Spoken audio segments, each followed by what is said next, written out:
I don't see y'all online. You don't see me? Who you talking to me? Hey, Jessica, will you get the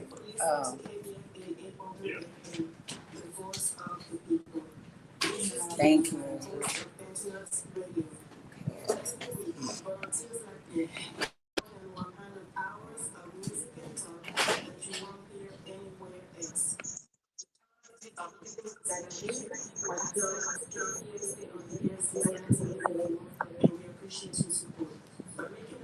Talking to me now. That way, people can see you on the screen instead of talking to me. Like, I'm not gonna be looking at you. I'll be looking at pictures. So that, when you're talking, just want you to know I won't be looking at you. Okay, I ain't even on here same here. I don't be looking at myself like that, Denise. To support community radio. Thank you for your support. Hey, everybody, it's Larry Hicks. Be sure to join me on Monday for another edition of Southside Outcast. Charles, the president of the LC Dixie-based Foundation, as we talk about the unveiling of Mrs. Food Stamps in Washington, D.C. And then 9:30, 35 and Thank you for your conversation. Maybe show them please. I'm excited to hear about it. Yeah, have a great afternoon. All right, you too.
Sesame out and okay.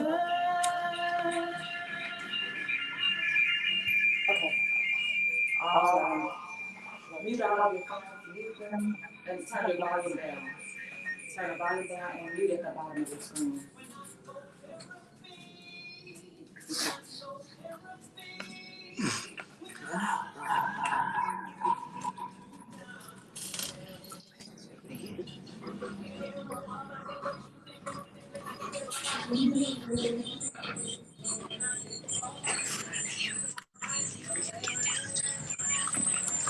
Trying to mute her mic.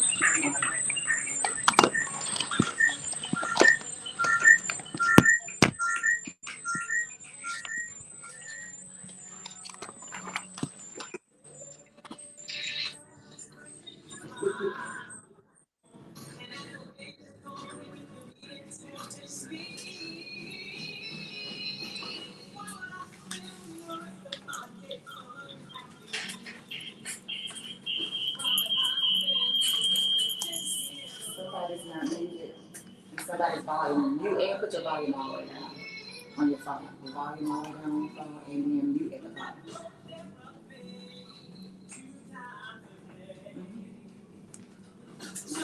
Help me turn around. I'm a victim. I hate the sound of my own voice. Turn it down. All I do is aggravate you. The rest of me. Yep, everybody's on mute. Perfect.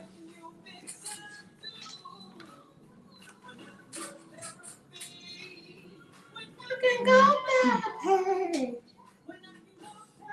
Therapy 2 times a day.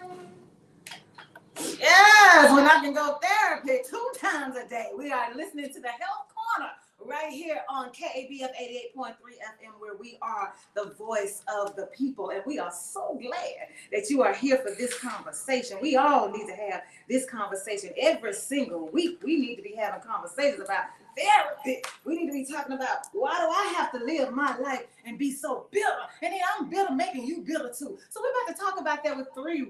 Look, let me tell y'all something. Before we even get started, let me tell y'all something. In this studio right now, it's so much powerful energy. I can't even stand it. I can't wait for you to be introduced to other people that you already know. But we got somebody new up in here this morning, and you all are in for a treat. So don't touch that dial. As a matter of fact, we are grateful that you usually don't touch that dial. Yes. You are always here right here at KABF 88.3 FM, where we are the voice of the people. And for that, we are grateful. Hotep, I see you already. We are so grateful that you take your time out to support us in every way possible. You came out Tuesday night for the Pledge Drive Hangout in Whitewater. Woo, woo. You show up in spaces and communities. You show up on the phone lines. As a matter of fact, they are open at 501-433-0088. You show up in my messenger. You show up on my text page. You show up on my phone because you're always calling me talking about something. You're sending me something. You want me to watch something. You want me to read something. You want me to talk about something. I appreciate you. We appreciate you. We are celebrating 40 years, and it's all because of you. So we are grateful for your presence in this space. Thank you so much for joining us for the Health Corner with our, I don't want to say regulars, but with the ones that you know, your friends. Dr. Roberts is in the house. Woo, woo. Mrs. Marcina McKinley is in the house. Woo, woo. And now you got Pastor Valerie Key in the house. Woo, woo. Ooh, ooh, ooh, ooh, ooh. There's power in here. So I want to take a moment. I'm not usually here on Thursday, so I do want to take a moment to allow you all to have a word of greeting this morning. You can go in order, however you all want to do it, but greet us this morning, and whatever it is that you want us to know, that you want us to know about you, tell us, because we always have new listeners. We cannot assume that everybody listens all the time, because we have new people that come in. We have new people that come in and are listening to us every single day. So I'm going to give you all a moment to greet us this morning. Take your time. Take your turn. It'll be okay. All right. Good morning again. Like Dr. Denise has already stated, I'm back again. This is Marcina McKinley, and I'm a licensed clinician therapist, and I'm happy to be here. And next, to my left. I'm Pastor Valerie Key. I am a pastor here in the city of Little Rock, New Life Hope Truth Church. I'm a retired registered nurse and APN by licensure. And I just really focus on mental health right now. That's where my heart is at. Just getting information out and helping us do better. Right. Good morning. I'm Dr. Kendra Roberts, psychiatric nurse practitioner, as well as adult gerontology nurse practitioner. I'm excited to be here. Thank you for the introduction, Denise. Therapy. This month is Minority Health Month. So we're going to be sharing with you some tips and ideas and just information. And please call in with your questions. I'm excited to be here. Phone lines are open at 501-433-0088. The phone lines are open at 501-433-0088. We are KABF 88.3 FM, the voice of the people, with the Health Corner. And I'm so glad I asked you to introduce yourself, because your name is Valerie. I said Valerie. Valerie, look, don't you love it when people correct you? Because you don't want to be out here all wrong. And then if you like me, you be loud and wrong. And so we just appreciate you. So excitement. Do you all have a topic for today that you all want to discuss, or you want me to come in with what I want to talk about? Oh, really? We know you never lost for words, Denise, okay? So as I was speaking, with Pastor Key, with her being this is her second time on the show, which we appreciate you for joining us. She's a member of the Health Corner now, so we really appreciate you. And I know that you said earlier that your heart is for mental health, and likewise as mine is too. And I know that you had a lot of things that you want to get off your chest that's very dear to your heart. So I guess I'm gonna leave it up to you. And we kind of text last night briefly about it, and you kind of mentioned some things that you wanted to share. So I'm gonna let you go ahead. Thank you. Good morning to everyone. My heart has been focusing in, or my spirit has been drawn in concerning mental health for quite a while now, several years actually. And probably because I lost a sister recently, and she was suffering with mental health issues for years, not diagnosed, but very much impacting her life, and all those caregivers and family and friends were all impacted by it. So mental health is not something that just happens to an individual. It happens to a community. It's good. And it's very much a part of our community. And as a pastor, minister, sometimes we're at loss as to what to do.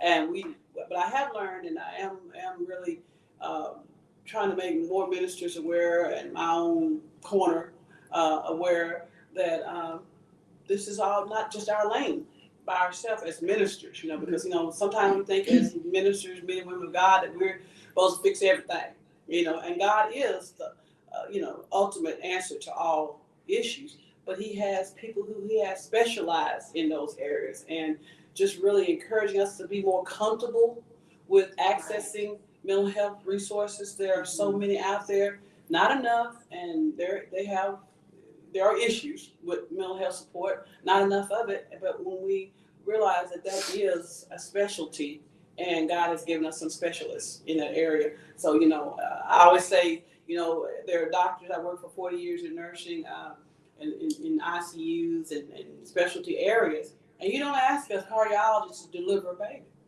That's good. They have done it probably once or twice in their practice, but that's not their specialty. And they'll tell you in a minute, I don't do that, but I'll get you someone. And so as ministers or as people of faith, referring people to where they really need to go, where their helps are, and where resources are there, is one of the best things we can do. One of the best ministries that we can do is to help people get to where they need to get to and get the help that they need. And there are resources out there. But also take care of our own mental health, because there are many, from the pulpit to the door, there are many people who are going through different phases of altered mental wellness. I won't say that they're in mental illness, but altered mental wellness, and because mental health includes a lot of things that we don't think about, even just grief. Had a really good friend, Apostle Perry, really good friend that just lost his brother. When you lose a sibling, there's some grief processes that are part of mental health that you need to go through. Some natural ones, some normal ones, and sometimes we can get stuck. And if we are in denial, which is one of those stages, it's hard for us to deal with it. And then as ministers, how do we help someone when they don't know when they're stuck? Grief, depression, anxiety. At some point or another, we find ourselves in that place. So, that's just a part of what's been on my heart. And I know that it's about 1 in 5 people who will be impacted by mental health changes or mental health illness. And so that means somebody, someone you're close to. And since this month is also, Minority Health Month and Women's History Month, I think was that March. It was last month. Kind of went into that. But awareness in our community, minority communities, is so important because we suffer of course, it's widely dispersed throughout our community, but it's a greater impact on our community because of not being aware of it. Because sometimes with ministry, we kind of don't acknowledge it. We can talk about diabetes. We can talk about high blood pressure. We can know that impacts our community. We can talk about even abusive relationships. But mental health impacts our minority community greatly. And that's brown and black people. Brown and black people. More so than other persuasions because we don't have resources in our community, or we are not aware of them, or we think that's not for us. You know, so getting help to stay well or to get well. That's good. That's good. I want to underscore something that you said about it doesn't just mental health issues, brain health concerns don't affect just the person. It affects more than that. So we started out with Therapy by Mary J. Blige. She's singing this song talking about it's important for us to realize that we have choices in life. And one of the choices that we have is to not remain in whatever state we are in currently. And in this state, she's talking about being bitter. And one of the reasons that she's bitter is because she's got some brain health issues going on. And the brain health issues she's having have to do with her industry, the music industry that she's in. She's stressed out at work. But what happens is the external force of what's happening at work, this external force, is then brought into the home. So she says, I'm stressed out and now I'm stressing you out. This is what she says in the song. And I'm stressing you out so much that now you need therapy. Now I'm the one going through something on my job, but I bring it home with me and I cause so much strife in the home with my own stuff that now you got your stuff. So it's changed the environment, it has shifted the atmosphere, and it is causing a divide between us in our home. And if we cannot be at peace in our home, if we cannot be at rest in our home, then where can we be in a world like this? And so I think it's really important for us to talk about how our communities, how our families, how our children are impacted when we do not take the time to tend our own brain health. And so she says, I can go to therapy. Look, when I can just go to, that's the answer. Go to therapy. And then she says, though, but based on what you said, Pastor Key, about making sure, though, that you know to whom to turn for that therapy. Right. And a lot of us want to go to the pastor, the minister, and I'll use your language, the minister, but many times the minister is not skilled in that area. Right. Okay, so that's not where you need to go for therapy. You might need to go there for spiritual guidance, for spiritual direction. You want to work out some exegesis for your sermon. But when it comes to therapy, there's somewhere else that you need to go. And so pastors, ministers, people in the community, we need to have the resources to be able to say, hey, I hear you. I'm holding space for you. I can do that. I can hold space for you. I can hear you. And I can offer you a referral. Right. Did I hear you right? That's right. That's good. I can offer you a referral. But Go ahead. No, you go ahead. No, go.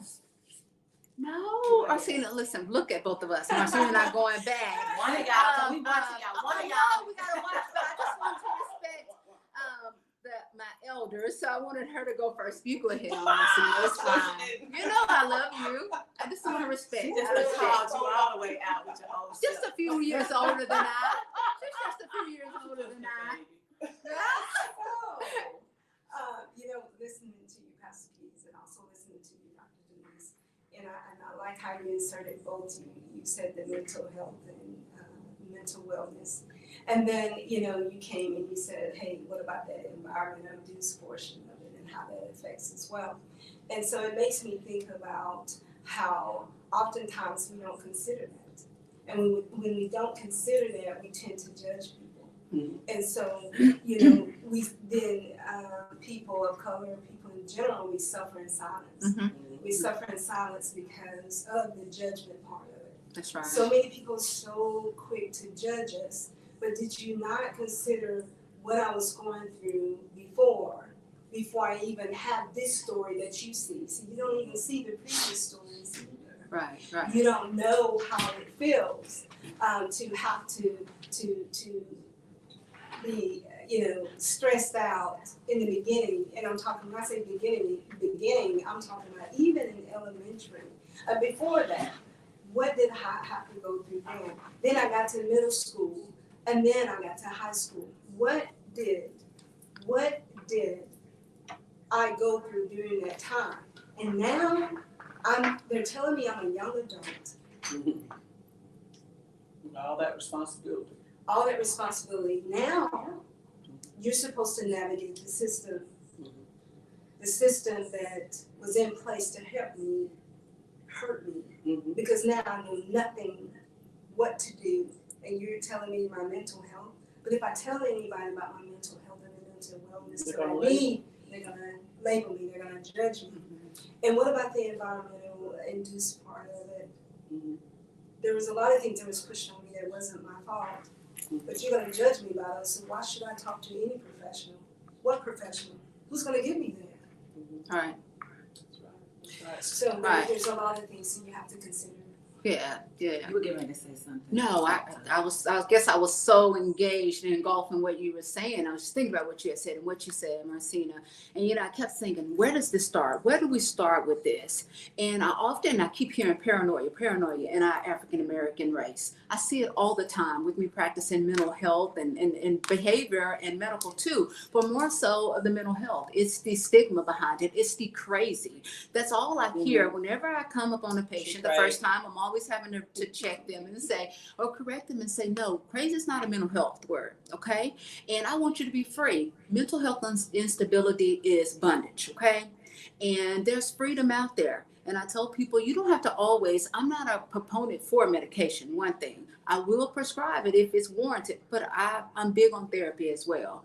But it's so many things that come before that. Going back to the leaders of the church, they looked up on as people who they can trust, but those people that they can trust lack knowledge of mental health. All right. So you can go to them all day and you can tell them about mental health. You can give them, you can educate them on the different categories of mental health, but they have to be accepting of that and understand that mental health is real. I think that's where we were having a lot of issues, and not understanding that it is real. But it's a disease process. It's a disease process, and sometimes people don't want to admit just simply grief. Right. Sometimes ministers, and I'm not picking on ministers, but I'm a minister, so I can talk about us. Sometimes we don't even want to admit that we grieve. Right. We don't want to acknowledge, oh, I'm okay, I'm fine, because I know they're going on to be with the Lord. Or just a simple statement like that. Yes, they have, hopefully they're in the presence of the Lord, and out of our presence, in the presence of the Lord. But you still have loss. That's right. There's still space that's open in your life, and a void that needs to be filled. And many times we'll be busy work, when actually sometimes we get stuck in grief and we actually need therapy. As the woman of God said, we actually need therapy. And it's okay, but it's so difficult for people to admit that they need help. Right. Even pastors, even the shepherd, even those in leadership need help. And so I'm not saying that you shouldn't go to your pastor because he needs help too. He's a human being. And so all human beings at some point or another need help. Right. And so we need resources, and we need to be comfortable taking advantage of those resources ourselves, and also referring people to where they need to go or what they need to do. Know the information. There's lots of information out there, but being aware that you're not shuffling off. You're not pushing them aside. You're directing them to a place where they can get help. Right.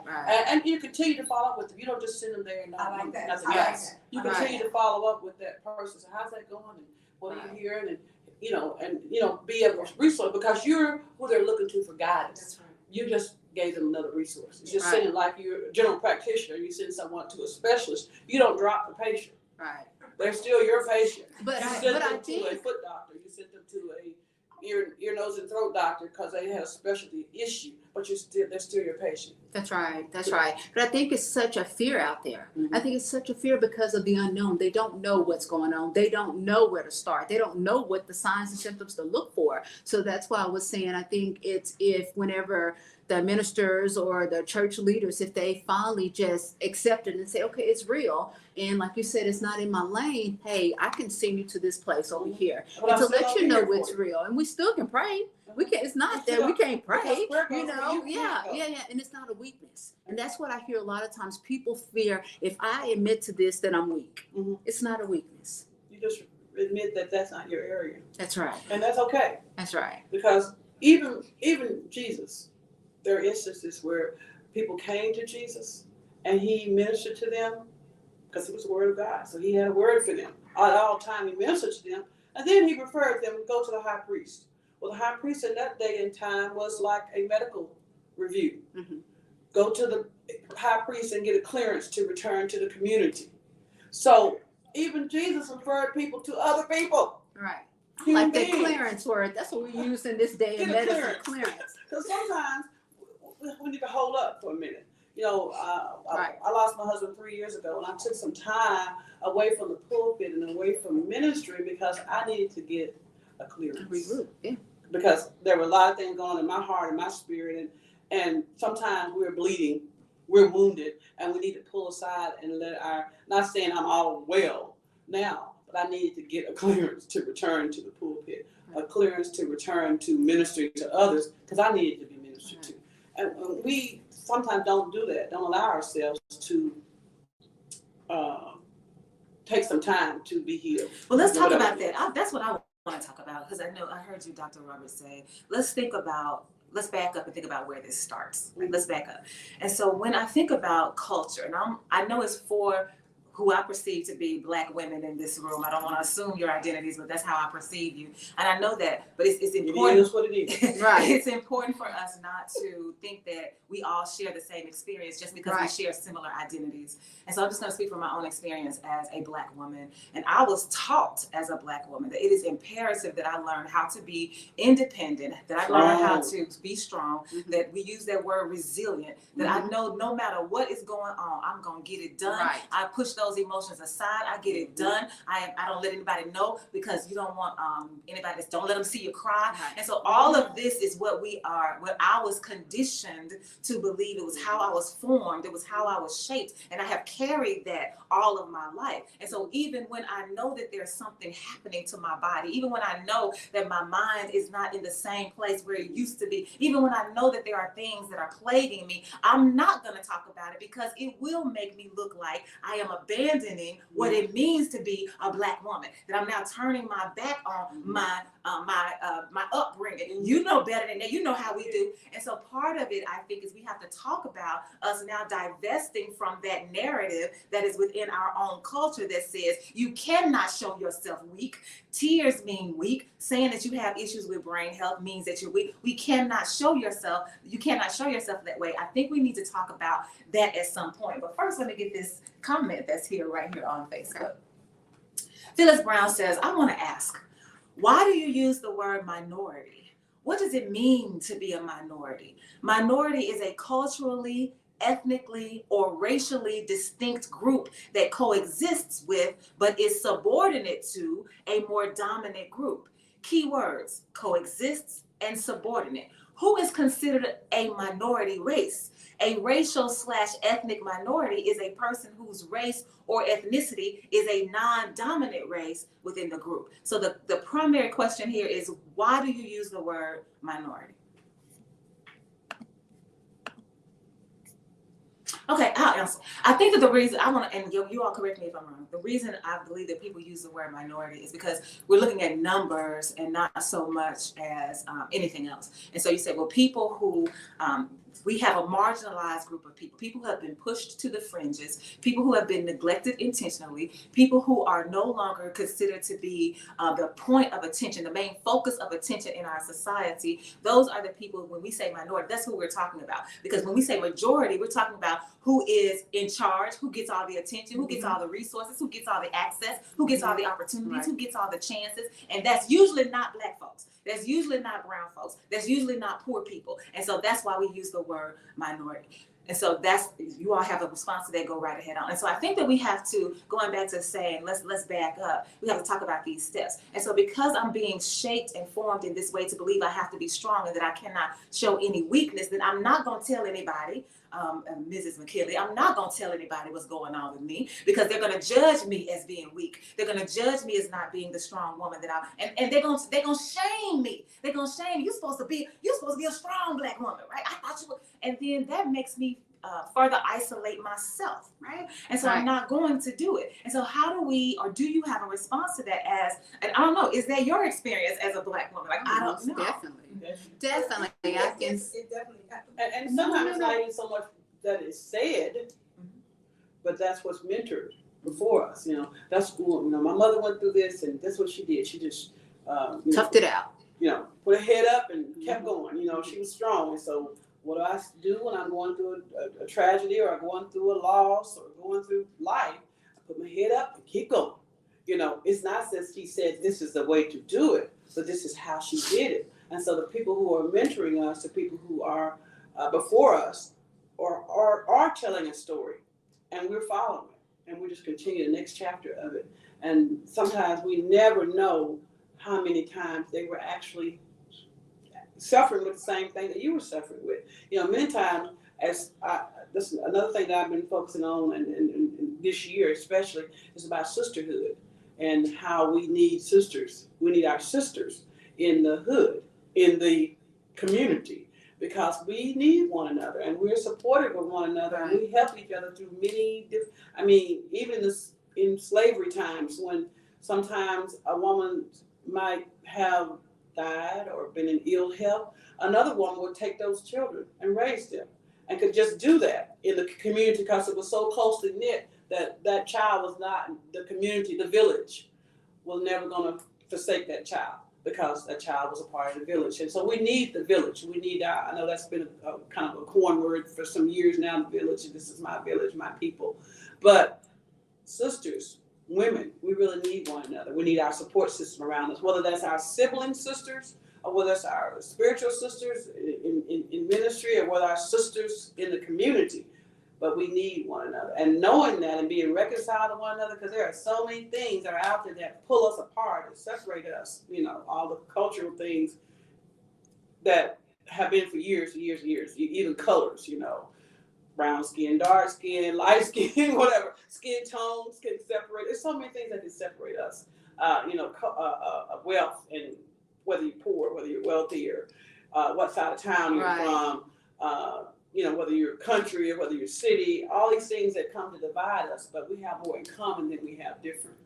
And the mentoring of how we're supposed to act, or how we're supposed to behave or carry ourselves, whatever, can affect our mental health.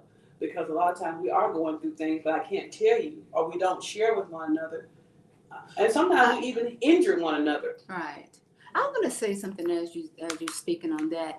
What I think people don't realize when you say sisterhood and stuff, we can be all types of colors. Oh, yes, and sisterhood is not about and we have so much resources that we can learn from each other. You know, when I think about the jail, and I love the jail, I just do. That's what I was born to do, to be at the jail, I guess. To working as one of our ministries, I absolutely love it. When I walk in the place, it's just a feeling of happiness that come over me. I just love it. I love helping people. I love seeing them do better, you know. But sometimes they'll say, well, I hate being here. And I said, I know you hate being here, but you're homeless, okay? You're here right now so I can help you get those resources. You're here where you can get other resources from other inmates. There's some good and there's some bad in that, okay? So, you know, I think the sisterhood, that in the community is something great. And that's something that we should look into and do more, encourage people to do that. Going back to you, Denise, the way you were raised, I have to say this, I was raised the same, okay? I was raised to be very strong. I was the 12th child. My dad always instilled in me, work, work, work. That's probably why I'm a workaholic. And he used to always say, instill something in here. They can't take that from you. So I was very driven at a very young age. And in my 40s, I'm still very driven. But something that I had to learn too is that me not reaching out was a sign of weakness. So we try to say, okay, if we don't tell somebody this is going on, right.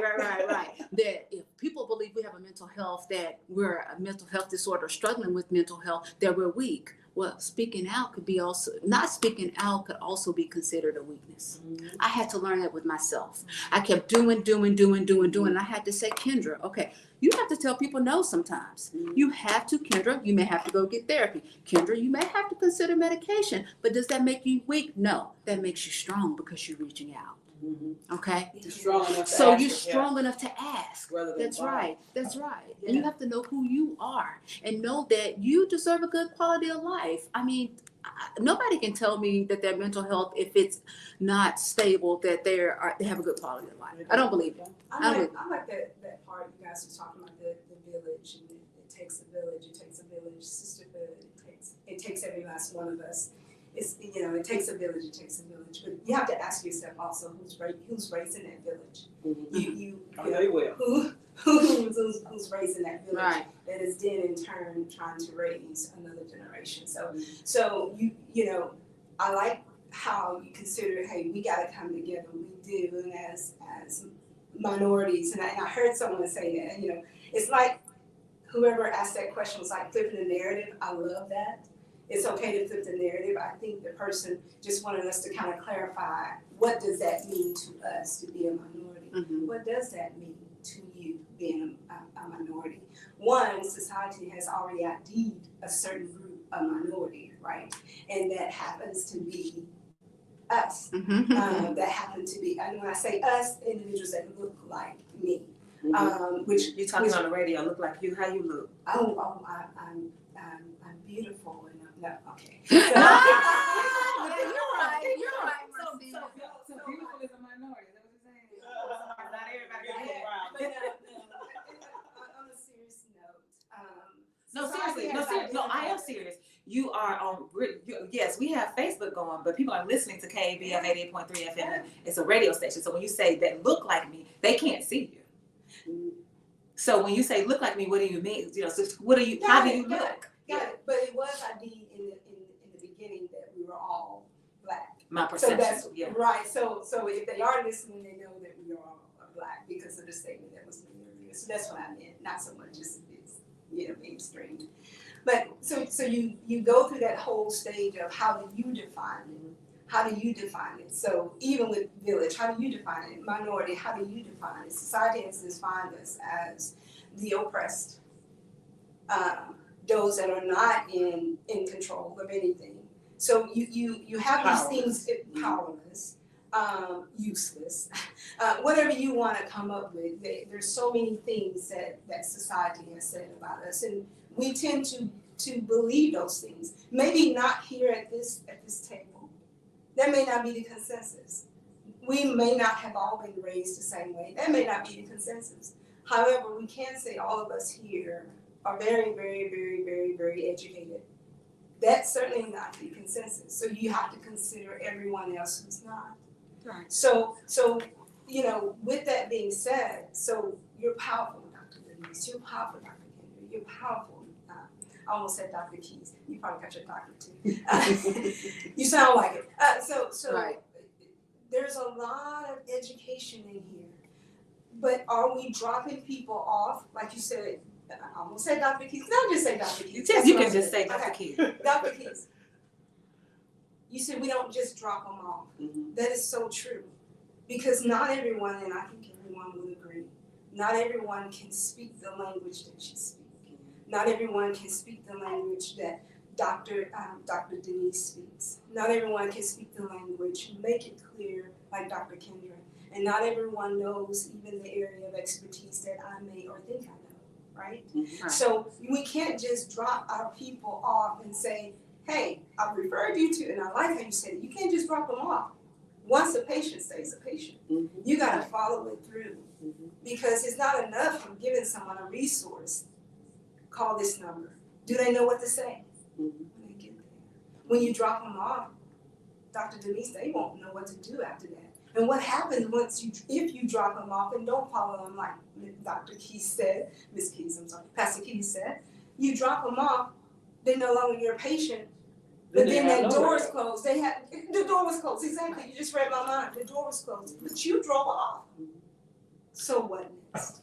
So I have this comment right here from Hotep who says that the village is broken. You were talking about the village. So that the village is broken. And so Yes. when you talk about the need for a sisterhood. And that's one of the focuses I wanted to get in today, reconciliation, rebuilding, restoring of the village. First, acknowledging that the village is broken. Right. Now our children are dropped off and they're left on the doorstep and no one opens the door and says, okay, come on in, baby, I'll take care of you. Or we see our children wandering in the street and it used to be, where your mama? You know, let me call you, give me your mama number. Or and most times if we had phones, we knew the number. You know, there was people in the community that knew everybody's number. And now we don't know anybody's number. And we see our children, our sons, our daughters wandering the street. And many times they close the door behind them to their natural parents for conflict or unresolved issues. They feel like they can't go home. Recently experienced about a year ago, I had a young man that came to a church service, an outside outreach service that we had. And at the end of the service, he came up for prayer, which is what I do. But then after the service was closed, not over the mic or anything, I asked him, I said, so where were you going? We walked by the outside service. I said, are you going home? Because it's, late. And he said, no, I don't have anywhere to go tonight. I said, my mama left me here. He asked his mother to bring him to his people. His people were in that community. These are friends, buddies, in that area. He's 19, legally an adult, but not making good choices. And the mother was just, okay, I'm gonna take you to your people because you can't keep doing what you're doing here in my house. You know? So he was dropped off, and he was living with different guys, different men, and different women, just wherever he could find somewhere to lay his head. And I could have just said, okay, and closed the door and got in my car and went home. But I said, do you think your mother would talk to me? Sometimes we gotta take it a little farther than just knowing that someone's home. I said, you think your mother would talk to me? Yeah. So he gave me his mother's telephone number. And I was just crazy enough at 10 o'clock at night to call his mother. Like my mother would have done in the back in the day. Right. And I said, this is Pastor so-and-so, and I'm over on wherever. I just met your son. He seems like he's very nice, and he came up for prayer, and he's got going through some issues, and he's been away from home, I understand, for a while. And she said, yes. And she told me, you know, he can come home whenever he's ready. And so then I got the other side of that conversation as to why he was away from home and all that. And I said, well, are you willing to go home tonight? I wasn't comfortable leaving him on the street just because I met him on the street. Right. And I couldn't bring him home with me. That wasn't the answer. I needed to kind of restore his relationship with his mother. And so I talked with her. One of the ministers in the church said, I can give him a ride. Got her address and took him, and the minister took him home. That's awesome. That's good. Yeah. So we didn't close it with just, I'm out here on the streets. I've been out for a couple of days or a week. I think he's been out there a couple of weeks, just sleeping from house to house. And this particular night, he didn't have anywhere to go. So that's why he was walking back and forth. Whoever he been staying with had maybe gotten tired of him, or your days are up and you got to find somewhere else to go tonight. And so he didn't have anywhere to go. I said, you can go home. You can always go home. And so I think that's a role a lot of times, not just for ministers, but for parents or people in the village to help restore home relationships. Sometimes it might be your home for a little bit, and you have to pray about that, whether that's an answer for you. But helping to restore children back to their home is a part of the village, because the village doesn't let anybody just be lost in the city. Like that corn, the Bible says, when a woman lost the corn and she left the 99 and went searching for the one. That homelessness is an issue. Mental health, he has some mental health issues, some anger management issues, some obedience issues, respecting his parents and guidance and respecting rules. We know that's out there. Peer pressure, environmental things that were pushing him out of the home. So all those things were going on in this one child, which I still say child, because I'm 65, he's 19. That's younger than my grandchildren, some of my grandchildren. So we gotta not lose our children. And yes, the village is broken, but we're the part of the village. We can't blame it on this big inanimate thing. It's us. And we have to do it one person at a time, one encounter at a time, and not lose people. And then the people that we're encountering in our lives that we lose, sometimes families get just destroyed because of some slight, some offense, something happens, and unforgiveness comes in. And sometimes 20 years. Brothers won't talk to brothers, sisters won't talk to sisters, cousins won't talk to each other. And because the parents got broken apart, then their children are broken apart. So you don't know your first cousins, you don't know the rest of the family. And so a whole unit is divided over some simple slight. I was just reading something last night about a family, and I don't want to take it all the time, but it happens so much in our community. A death happens, someone maybe doesn't get acknowledged, because feelings are so, we're very emotional when we have funerals, losses, homegoings, things, preparations for a funeral, and some slight. Somebody was left out. Because of that, two brothers did not talk to each other for 20 years. So therefore, their children didn't know each other. Broke the unit. And it took years to bring it back together because the next generation wanted to know each other, wanted to reach out to each other, but the brothers don't talk. And here, we need reconciliation. And as women, I think we're spiritually and just in us, there's an inner thing on the inside of us called nurturing. That's on the inside of us as women, and not just minority women, but all women. But that we nurture one another. We help. We put our babies to the breast. We don't let them starve. But that's just it. We don't. That's just it. We don't. And so my experience as a Black woman is when you said it earlier, sometimes we injure each other. Yeah. And I have been injured in Black women's spaces, right? Yes. And so we have to talk about, if we're going to talk about needing therapy, one of the things I also want to say is I want us to be careful when we're making these referrals. We want to make them to professionals. But in this world, in the United States, most of the time, the professional is not culturally competent. So if this is not a culturally competent mental health provider, then that person, when you sit, it makes an absolute difference. Yes, So you're sending me to someone, and I might be injured there. So then the question becomes, where else can we, what other referral can we make? And if we want to make it to the sisterhood, and we talk about the village being broken, the sisterhood is broken, we got to talk about how are we going to, first of all, acknowledge that the Black woman sisterhood or whoever woman sisterhood is broken, and then we talk about why. And many of the times why it's broken is because we have consumed the narratives of this world that tell us that we are less than, that tell us that we are not, we don't have much value. They tell us that the only way we're going to be somebody is if we get married. We have all of this that's coming to us, and we are absorbing it, and then we begin to live it out. And then when the next woman comes in who's not living it out, then we're going to judge. Then we're going to shame, not because we are living into the our God self, our divine self, but because we are listening to the false narratives that are ever present around us. So where are the spaces that we have for whoever you are, maybe the sisterhood, which can be all colors, where are those spaces where we can just come and be and relax and share? Where are those spaces? Because even when we get together, there's a spirit of competitiveness in the air. Even when we get together, there's a spirit of division in the air based on what you said earlier, Pastor Key, about who, the status, the neighborhood I live in, how much money. And so where do we go to have these conversations that say we're going to be reconciled? But I can only be reconciled if I was first in relationship with you. Reconciliation means that there's a need because something was broken. But if it wasn't there to begin with, and you said about the young man, I'm using home metaphorically. You can always go home. Can you? No. Well, you got to make sure that home is a safe place. Right. Suitable. A suitable You place. know, and that's when why you you need to talk to the resource of it, but the parent, the home. Let me say this too. I think that was a great thing that you did, because that's something I do. I mean, whenever I've been working with juveniles for 15 years out in Alexander, and I feel like I'm a mother to all of them, honestly. And a lot of time they come from poor environments. They come from families that they've done so much that the family don't know what to do with them.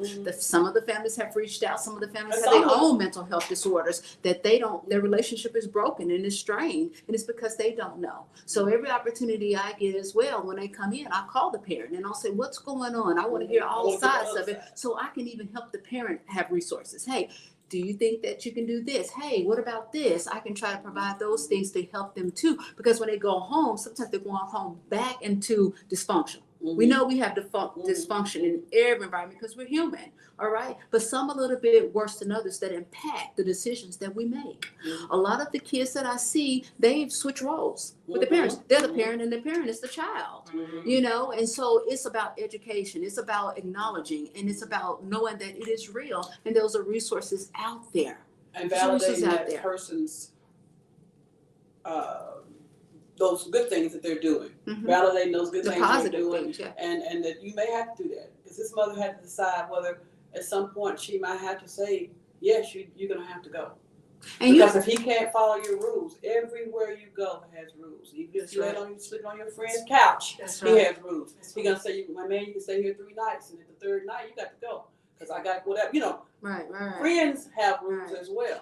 Sometimes we think, my mama has rules and I don't want to follow all her rules, so I'm leaving her house. But actually, he left her. She didn't put him out. She just drove him to where he wanted to go, to his what he called his people. But then his people had limits, because that night he didn't have where to go. Because he had stayed his welcome at this house, and he didn't have another. So with that being said, it makes me wonder, what was his mental health like? It's not good. Right? It's not good. That's right. Needed some help. She was trying to get him some help, and he wasn't ready to do that. So a lot of times parents have they're trying to do the best they can, and they're needing somebody to support her. I became her confidant. She called me and said, this is what's going on. This is what he's doing. What do you think? I should do this. And I said, no, why don't you try this? Just trying to help her to make some decisions. They're not in therapy because he won't go to therapy. So you formed that village. So I became her village. Right. And not only, and I will say this, not only for the interaction between her and her son, she was about to be homeless. Her situation was stressful. She was stressed. So you can She had a imagine. job. She was a working homeless, about to be homeless, and she had a job, but her home had a limited number of days she had to be out, and she had to find other resources. And there were some resources out there. But I got on the phone with her and called a friend of mine at 10 o'clock at night.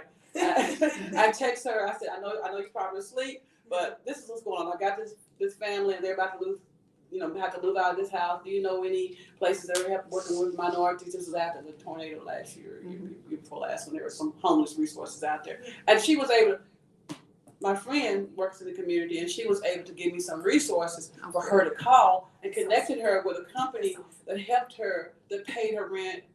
So I'm just saying, connected her to some resources in the community. You didn't drop her off. I didn't drop her off. I didn't know what she could do. I didn't have the answer, but I called somebody else who I thought might have some resources. Not that she had to have the answer, but some other resources. And those resources panned out to be good. So we just can't leave people where we find them. Strange. That's right. You We did can't this leave wrap- them where. You did this wraparound service technique. Yeah. I mean, I love that. Right. And you heard that term. I know Right. that. It's Right. an outstanding Right. nurse before you. And- So, let me Yeah, just say this. leave And them. okay, Oh. let me say this. Dr. Denise, you said something, and I like how you can sometimes be very controversial. And I love that. In a good way. I love that because here's the thing. You said something. You said oftentimes, where's that space? Oftentimes we're too competitive. Where is that space? And none of us answered it. You know why? Because there is no space. There is no comfortable space anywhere. And I think, and I may be wrong, Pastor Keys, Dr. Kendra, Dr. Denise, I may be wrong. But when I say this, I think because sometimes those of us in a professional position so busy with being competitive that we lack the empathy. The empathy that Pastor Keys just discussed, what she did, which was a wraparound service, before there was even considered in the corporate arena wraparound services, Pastor Keys is already doing it. Not just in the analogy she just gave us, she's been doing it for some time. But they call that wraparound service. Are we doing that? Or are we busy being competitive? I'm not saying we as in us four here at the table, but for the listeners. We are lacking empathy in our community, so we can't see past sometimes our professionalism. Well, I think, okay, I'm going to push back on that just a little bit because what we just heard was empathy. So we don't lack empathy. I think what happens is the part about being competitive, we're so busy trying to climb the ladder on our jobs that we're being competitive in that space that we don't have time to show that empathy to our neighborhoods. Right. So we got the empathy. It's where we choose to demonstrate it. And if I'm trying to become the head honcho, if I'm trying to become whatever it is, then that's where I'm going to put all my energy. That's where I'm going to put all my time. That's where I'm going to put all of my attention. And at home, where my young 19-year-old needs me, I don't have time at home because I'm too busy working. But isn't that the same though? See, I love it when you're controversial. Isn't that the same though? If you are putting more effort in climbing the ladder, let's just take that, the corporate ladder. And sometimes that ladder can be leaning against the wrong building. That's what. That ladder that you are climbing is making you lack the empathy that you do have the empathy in you. I'm not saying that it's not there, but you lack it because you are climbing a ladder that is. It may be the wrong ladder. It may be the wrong time to climb that ladder. No, I'm saying I'm saying next to the wrong building. Right. That's what I'm saying though. What I'm saying is that, sometimes we want to move too fast and we don't consider certain things and we don't put our priorities right. We're climbing something that's giving us a struggle that may not be time for us to climb, or it may not even be the right ladder to climb. That's what I feel. Well, going back to the competitive, I've never been a competitive person. And I thank God that as I've matured through life, that I know what he's gifted me with. So I always tell people, look at what God has gifted you. Look at your talent, and you maximize that talent, okay? Yeah. That's your competitive. I was always competitive against myself. I was never competitive against how people look, their education. No, I know what God gave me, and I was going to make it the best. Yes, but the village is broken. And so because the village is broken, it's not about whether or not you want to compete. It's the fact that when you walk in all you got to do is walk in the room. They don't have to compete if they know who they are and what they possess. But I don't know that because of the systems that are forming and shaping my I'm identity. going to tell you when you're around me. I'm going to tell you. I can't hear you. But I'm going to push the I can't hear you. I can't hear you. you know, Because- some people but listen to what can't I'm- hear you. Yes, though. so, and that is the problem. The problem is when we are trying to create the spaces, we're talking to people who cannot hear us, but we keep trying to talk to the people who cannot hear us rather than say, oh, you can't hear me. Let me send somebody else in here for you, and let me go over here because somebody over here can hear me. I'm not gonna try to beat my Right. understanding. Right. I'm not gonna try to do Right. that. If you cannot receive me, that's okay. And so some of us, just by walking in the room, you are not received. Right. And so you can't, and you can't take So it true. personally. You can't, because Right. you know, Right. I know who I am. Right. I know my life That's it. status. I Right. know that. And so that's okay. I do want to get this message in right here. Lo says, miserable people make people miserable. Yes. Right. Yes. Yeah. Miserable I agree. people Love make that. people miserable. They do. And so the question on the table always for me, when we talk about when we talk about social emotional learning, instead of asking people, what did you do? Social emotional learning says, you ask people, what happened to you? Yeah. Right. And so when you Right, say miserable people make people Right. miserable, my question is, what That's happened to made make you you miserable. Yeah, miserable? right, Yeah. right, right. And then now we get parts of the story. Now I'm Yeah. hearing the story. And so Right. once I hear the story, then I can figure out, oh, I know How can I somebody. help you? I know somebody that How can I do can that right help there. I you. know Yes. somebody. Give me the phone.